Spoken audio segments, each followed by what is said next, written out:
Wah, miris sekali. Kasus gizi buruk penyebab stunting di Banten capai angka 30% loh sahabat muslimah. Survei yang dilakukan oleh Survei Kesehatan Indonesia atau SKI pada tahun 2024 mencatat Kabupaten Lebak menduduki angka stunting tertinggi di Banten dengan angka 35,5%. Bagaimana ya tanggapan warga atas hal ini? Mari kita simak wawancaranya. Bagaimana perasaan Anda mendengar berita ini? Sebelumnya udah tahu Bun, karena anak Ada kebenaran kena stunting katanya. Ya kaget sih awalnya, mah kok sampai kena gitu ya. Shock ngedengernya karena di Banten paling tinggi. Sedih ya, berarti memang masih ada PR gitu ya pemerintah untuk menurunkan angka stunting di Lebak ini gitu. Menurut Anda, apa saja bahaya stunting bagi kehidupan? Kalau misalnya infeksinya ada di kepala atau misalnya di otak, jadi kurangnya pelambatnya persepsi atau penangkapan pengetahuan.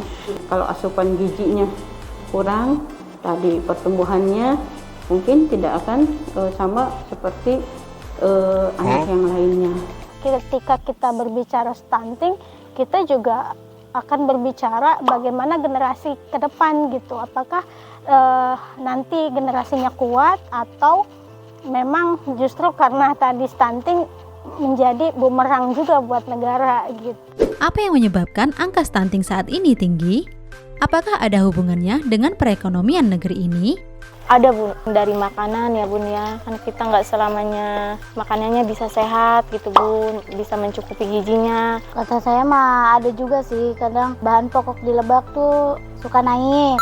Terus sedangkan banyak orang tua yang masih berpengangguran. Ada gitu ya kaitan dengan ekonomi. Untuk memenuhi gizi dan kemudian pengetahuannya kan butuh sokongan ekonomi gitu ya, biaya gitu. Menurut Anda, apa yang harus dilakukan oleh orang tua supaya anaknya tumbuh sehat meskipun dalam kondisi kekurangan secara ekonomi? Kita harus menjaga pola makan dan pola asuhnya. Bisa mungkin sih yang penting mah telur gitu yang masih bisa dijangkau aja ya, jangan yang mahal-mahal aja. Harus menyisihkan gitu, memprioritaskan gitu ya untuk anak gitu. Apa yang harus kita lakukan untuk menyikapi permasalahan ini? Ikut program yang mendukung pencegahan stunting di wilayah tempat kediaman kita. Memang harus belajar juga gitu apa itu stunting, dan ketika memang anak kita misalkan diindikasikan ada stunting gitu ya, jangan kemudian menjauh atau apatis gitu. Jadi memang harus ditangani gitu. Apa harapan Anda kepada pemerintah? Kayak program-program di Posyandu, kayak kader-kadernya gitu, lebih mendekati ke ibu dan anaknya gitu. Jadi didampingi teh Bun. Dari pemerintah ke masyarakat tuh harus lebih perhatian gitu, mana yang benar-benar membutuhkan, mana yang tidak gitu. Harus serius untuk menganggarkan dalam menanggulangi masalah stunting ini, dan juga distribusinya harus pas, sanitasi juga, edukasi ke masyarakat juga gitu. Jika kondisi ini dibiarkan, maka akan mengancam kualitas generasi mendatang. Kasus stunting ini harus kita selesaikan secara tuntas loh sahabat muslimah. Bagaimana ya caranya? Mari kita simak penjelasannya dari Ustazah. Jangan lupa buat like, komen, dan share video ini sebanyak-banyaknya.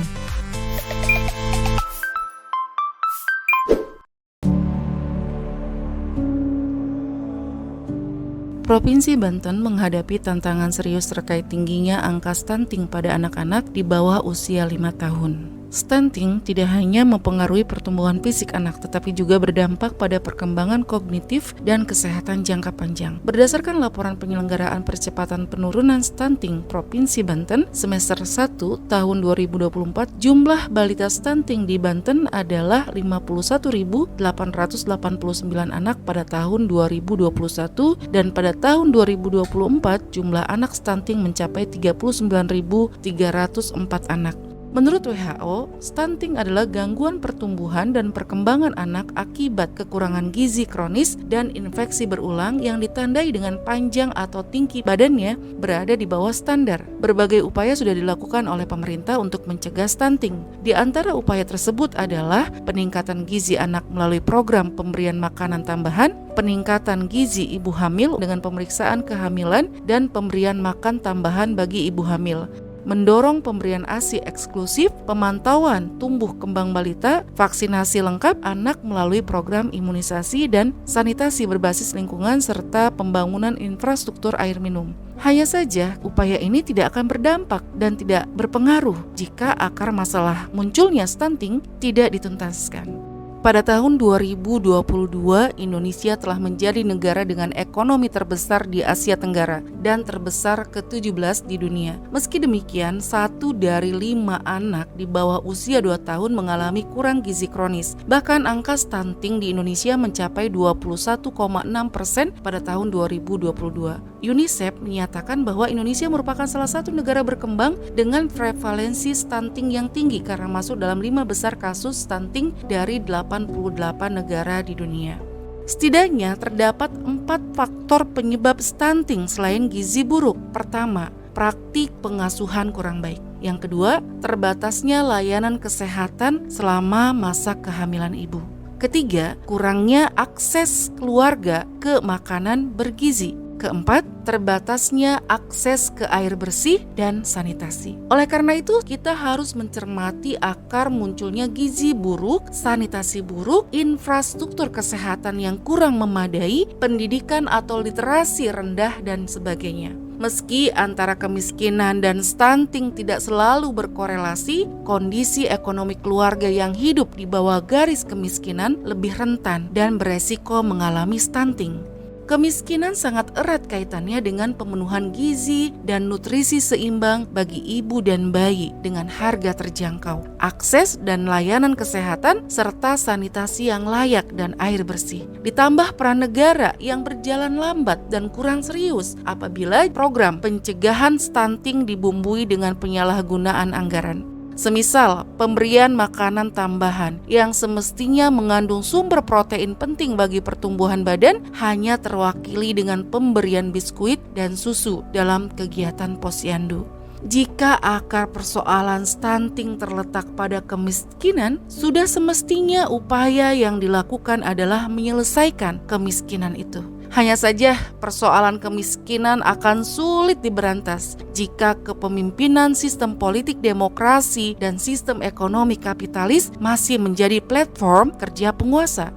Sistem kapitalisme membatasi peran penguasa menjadi sebatas regulator, sedangkan seluruh persoalan rakyat malah diserahkan kepada swasta. Hal ini semakin menciptakan kemiskinan dan kesenjangan. Ini karena ketika pengaturan tata kelola urusan umat diatur berdasarkan kemaslahatan pengusaha, profitlah yang menjadi orientasi utama, bukan kesejahteraan rakyat secara keseluruhan. Wajar pula jika ditemukan kesenjangan yang begitu nyata. Orang-orang kaya mampu memenuhi gizi balita-balita mereka. Akan tetapi bagi rakyat miskin, jangankan memenuhi gizi balita. Untuk bisa makan sehari 3 kali saja butuh perjuangan luar biasa.